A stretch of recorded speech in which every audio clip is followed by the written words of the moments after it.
welcome to day 6 of Vlogmas, and I just thought I'd share the wreath I made several years ago. There's a video on my channel, I will try to link it, on how I made this wreath, and it's got a nice long bow on it, and that's how we're going to start this day. It's still a little nippy, but we're going to try for a walk to get some movement and see if that'll help my back and legs.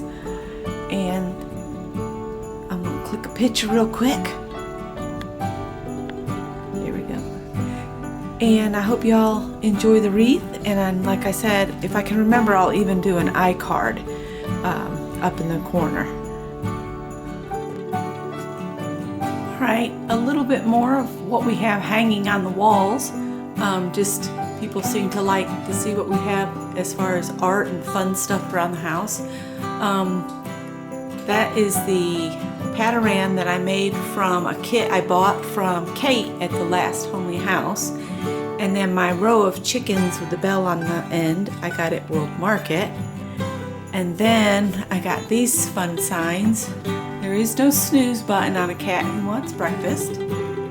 What part of meow don't you understand? And those are just funny little bits.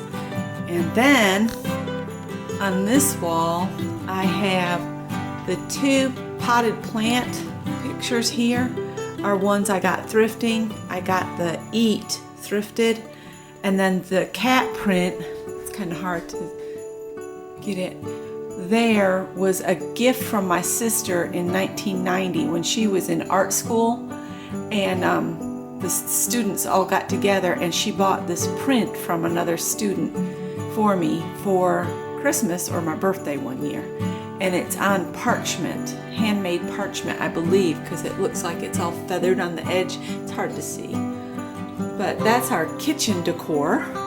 Wait, nope, there's more. And then I've got this tapestry that hangs kind of close to the stove here, but it says "Kind Words Conquer," and I've had that for ages.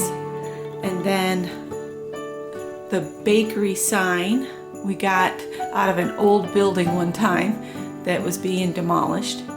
And then what you see hanging below it, I don't know if I want to get it or not, is something I made using a tart pan and some beads.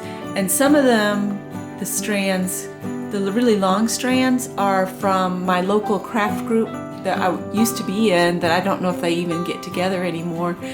But we did a swap. We got together and swapped strands. So then I made some more. I made enough to do my little thing, and sometimes the sun hits it just right, and it's just a pretty little bauble to hang there. I'll try and get a better picture of it when the sun isn't coming in the window. So now we're off for our walk. Brought our little crazy woman with us this time. Come on.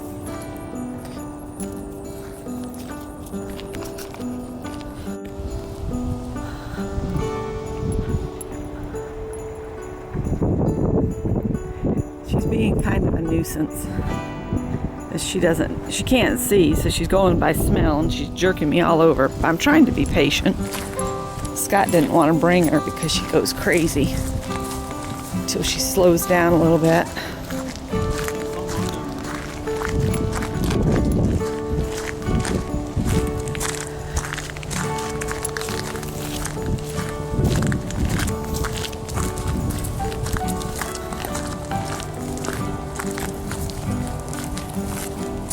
Pretty wet. The reason we didn't go to the other end is because we figured it would be underwater, because it was the other day. Too peeply down that way too.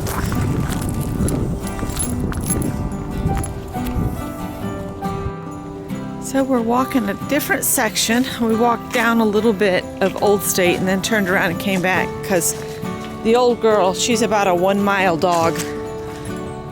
So we can go about a mile with her, and both of us are having leg pains and back pain, so we're taking it easy.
dog and I got a little bit ahead of Scott.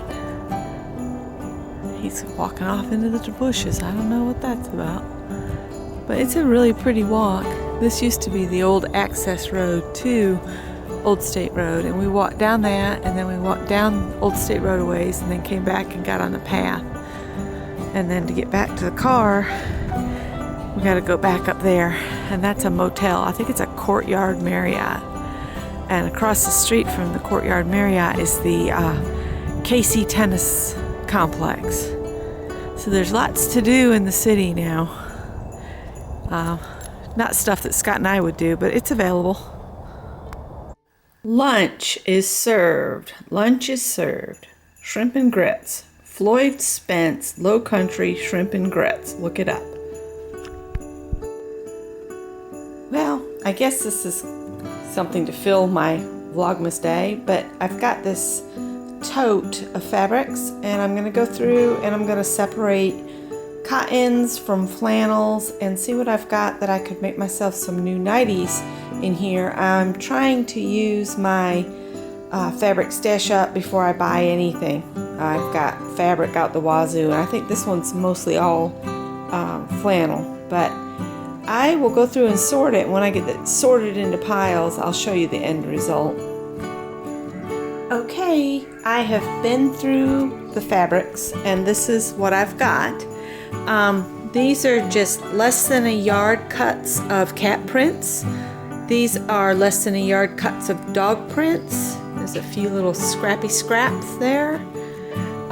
These are kitty cat panels that I'd cut out and use as the center of quilt blocks. I got 3 different types of those. So I'll put those with the less than a yard kitty cat fabrics. I got this piece of, I didn't measure it out. I'm going to measure that out here real quick. But this is US Navy fabric. And then, let's see. These 3 piles here are all cotton flannel, and these are just regular quilters type cottons. And so I've got a remnant here of some Halloweeny fabric. I'm going to go ahead and put that with the pieces. But then all these others, I've got big enough pieces that I can make stuff out of. So this one I've got 2 1/3 yards. This one I've got 3 3/4, and I must have liked it because then I've got another 2 1/3, and it's the same fabric. This is what happens when you don't go through your stuff once in a while. You end up with multiples of the same things. This I've got 2 3/4 yards, and this one I've got 3 yards. So I'm thinking nighties or pajama bottoms out of this stuff. And this one's a little less than 2 yards. And this is all cat fabric, because when I worked at Joann's, my favorite thing to do was unload the truck and find the kitty cat fabric. And I used to buy like the small pieces of less than a yard. I'd buy like a half a yard of the cat fabrics just so I'd have them to put in a quilt. So I've got a bunch of cat fabric, but this is super soft. And I got 2 3/4 yards of that. And this one I've only got about 1.5 yards. And some of these I might use as the back to a baby quilt. I like to do that as well as make pajamas, but most of these I bought to make myself pajamas. 3 yards of this one. This one I've got 2 yards of that. 2 3/4 yards of that one. 2 1/3 yards of that one. 3 yards of that one. There's another little piece. And then that one I've got 3 yards, almost 3 yards. And then I've got these 2. This is 5 3/4 yards. And it's a Halloween theme. And then there's that Halloween themed cat fabric there, and it's 3 1/4 yards. So that's all the flannels. And then I've got 1 1/8 of this cotton and 1 1/8 of that one. And I was thinking the 2 of them I could combine and make myself a shirt with, I'd say color blocking, but it's going to be print blocking instead because they're basically the same colors. This one I've got 1¼ yards. That might make a little dress for a niece. I got 1¼ yards of that birthday party kitty cats.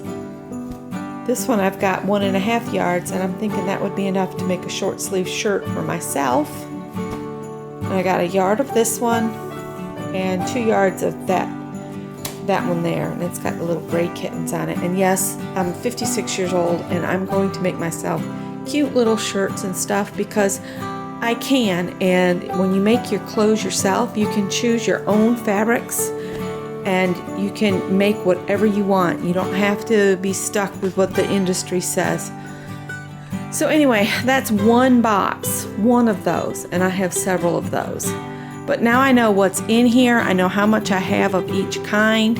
I'm gonna set it up to where like the Halloween fabric I'll put toward the bottom, and then the smaller pieces. I wanna keep the flannel that I've got enough to make pajamas and maybe a robe, a lighter weight robe. So that's one bin of my fabric sorted.